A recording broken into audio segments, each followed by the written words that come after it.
Hey friends, welcome back to OT with AP. Got it right that time. This is part 3, and today we're going to be talking about NBCOT exam retakes. I'm coming to you live from my couch. I've got a blanket. This platform is just going to be open and honest and fun, and so I'm going to talk to you like I would talk to a friend here.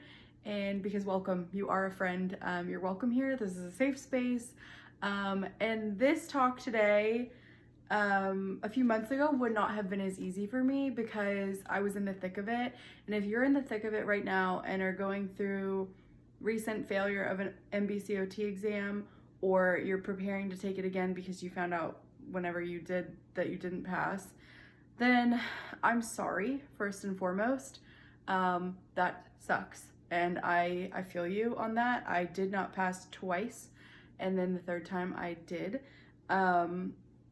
It taught me a lot about persistence, about study habits, and just how to know if you truly want what you want in life. And I'm just so thankful to be on the other side of that. But I hope that this can just be a place for you to come and talk, share your grievances if need be, but also maybe learn something from me if you're interested. So welcome. Hi.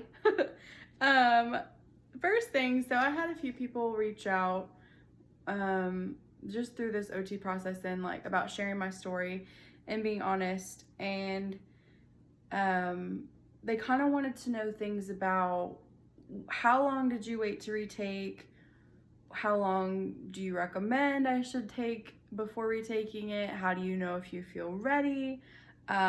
Things like, how did you prepare yourself the second time around? And so I'm going to go through a few of those. First and foremost, you need to think about finances when you're preparing to take it again. The NBCOT is a big financial, I don't want to say burden, but chunk of expense. It is, I wrote it down, $555, and that's with sending scores. I think I want to say it's only $515 if you're not sending scores, or however that works. So that is something to consider first before you do anything, is when will I have enough money to take this exam? And typically retake, the first time I think you have to wait, first and second I think you wait 30 days, and if you don't pass the third time you wait 60. Do not quote me on that, but you have to check those guidelines as well. But make sure financially you're ready for this, because you don't want to be stressing out about all the other things in your life that you've got to pay for and, function and do, while also studying for something that is super stressful. So think about that. The other thing is with how long to wait or how long to prepare. You've already studied for this, most likely. If you didn't study before the first attempt, brave. That is brave. I personally could not have done that. But to prepare yourself this time, I would say change what you did the first time. Look at what worked and what didn't for you, and then challenge yourself to move forward by doing something different and something more structured if that's what you need, or less structured if that's what you need. Meaning, my first time I studied kind of loosey-goosey. I used a little bit of everything. I read through some basic stuff. I did some practice questions. It wasn't overly structured. I missed that mark by 14 points. This was leading up to my second attempt. I studied for about 6 weeks. I bought a different course, which I talk a little bit about in part 2 of all the different materials you can use. That was past the OT, and that was semi-structured but still at my own pace, and that was something different for me, but material wise, but not as much structure, interaction, or tutoring at that point. I did do one tutoring session, live one-on-one, which was beneficial, but obviously that time I didn't pass, but that time I improved by 12 points, which was a success. It doesn't feel like one when you don't pass, because I missed it by 2 points, which was brutal, but it is a success. I did gain 12 points. So I did try to focus on that. So focus on the victories. And then the third time around, restudying for that, I actually went even more structured and signed up for a month-long course through the Missing Piece OT. Again, I talk more about that in part 2 of just materials. So if you want to check that out, go ahead. But that was much more structured. I had times that I had to be on meetings with people that were live, and I had a lot more content that was face-to-face.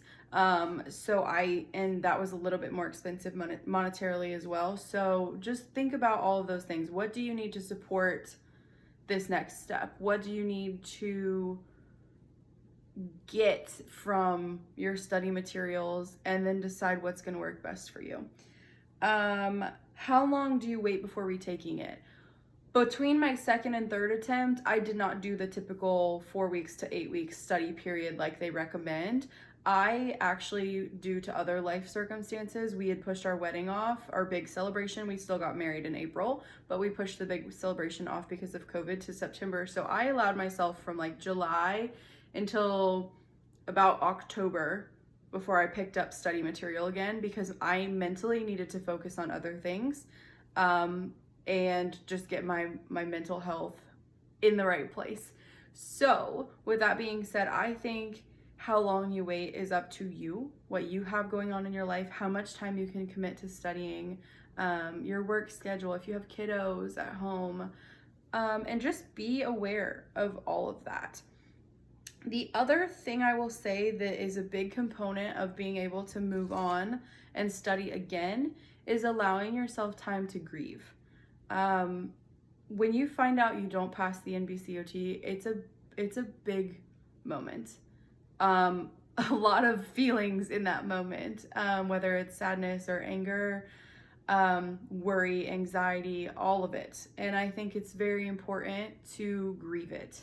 Grieve the loss, grieve the expectations you had for the job you were hoping to maybe get soon. Feel disappointed, feel angry if you are angry. Just let yourself feel all the things. I think that's so important as a process for your mind to be able to say, okay, this is how I feel. This really sucks. And let yourself stay there for a minute, day, a week if you need to, and then say, all right, now I'm going to buckle down and figure out what's next. Because, we are human. We're allowed to make mistakes. We're allowed to feel all the things. And I think it's important that we do, because when we start repressing things, it's going to come out eventually. And that's not good. And if we're repressing something and we're angry, we're mad at ourselves, and we haven't had that time to process, and we go right back into studying for something, the outcome may not be super beneficial for you the second time, because you didn't take the time to prepare yourself ahead of time in your headspace. I think this test for me was a lot of mental headspace, and the anxiety and the worry and the stress and the components that were up here, psyching myself out, not feeling prepared, feeling like I don't know enough, imposter syndrome, imposter syndrome, imposter syndrome. What if I don't actually know? What if I didn't learn? What if I didn't do this? What if I fail again? And I needed to take the time to say, okay, it doesn't matter. I'm going to grieve this. I'm going to be sad, and I'm going to do what it takes to move on and get to that next step. So take the time. That's all I'm saying. Short and sweet. Feel all the things, but don't stay there. Let's see. The other thing is it's okay to ask for help or ask for just support while you're grieving too. Like if you are just grieving that process of, wow, this really sucks. I can't believe this happened. And then for me, like the second time it was, I can't believe this happened again. And oh my gosh, by 2 points. Why? So just ask for help. It's not always easy for me to ask for help. I like to pretend like I have it all together sometimes, and I don't. So get the support you need, find the resources that are going to best suit you, and then move forward from there. But I highly, highly suggest taking time for yourself to just heal. And when it comes to retakes, I just want you to know that you're not alone. I see you. I know that this is hard, but I also know that you can do it.